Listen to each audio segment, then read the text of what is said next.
The presence of the Sudanese leader Omar-el-Bashir at President Museveni's swearing-in ceremony was in line with the position taken by African Union leaders 3 years ago. The regional leaders agreed that sitting heads of the state should not be tried by the International Criminal Court. Rwanda is set to host the African Union Summit in July. Its President Paul Kagame yesterday told journalists that the Sudanese president is free to attend the summit in the Rwandan capital, Kigali. If the organizers invite Bashir, and I think they will, and he's part of Sudan, is part of the African Union.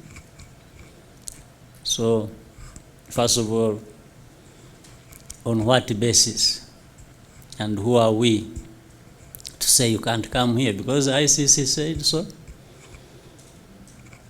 No. That's another territory. That's another thing.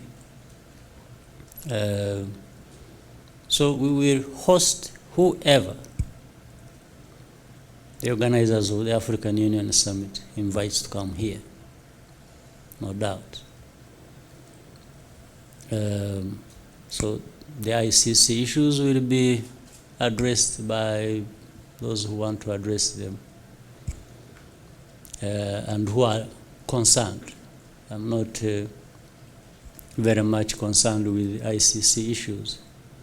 President Museveni has been a harsh critic of the World Court. He has often accused it of targeting African leaders. ICC is none of our business. It is a useless body.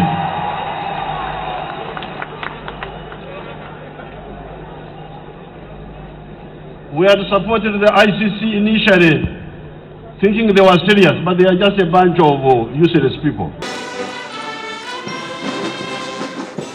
The president made similar comments at the inauguration of his Kenyan counterpart, Uhuru Kenyatta, 3 years ago. According to Patricia Bako, a lecturer of criminal justice law at Uganda Christian University, Uganda can pull out of the Rome Statute under which the ICC is established. Article 127, to be specific, tells us that a state can write a notification to the General Secretary of the UN, notifying their intentions to withdraw from the ICC. And it's after the state will have to wait for 1 year until it's relieved of its membership. I asked Bako whether countries that are not signatories of the Rome Statute can be tried for committing war crimes and crimes against humanity. The UN Security Council can still go ahead and investigate a situation even if a state is not a member to the ICC. The best example is in Libya. Libya was not a state party to the Rome Statute. But because of what had happened in Libya, the UN Security Council passed a resolution that it was necessary for the ICC to carry out investigations in Libyan situation. Bako says the ICC does not stop investigating allegations of war crimes, even if a nation decides to pull out. Should Kenya finally withdraw from the ICC, still the case against Ruto and Sanga will proceed, regardless of Kenya no longer being a member of the ICC. She cites Kenya as one of the countries that threatened to pull out of the ICC after its president and his deputy were indicted by the Hague-based court. But what are the drawbacks of withdrawing from the ICC? There will be a lot of impunity, okay?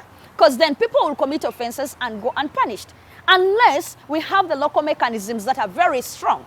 Uganda is in a process of drafting a transitional justice system that will help out try crimes against humanity and war crimes, among others. Kenya tried that in 2008, immediately after the 2007 general elections violence that left scores dead.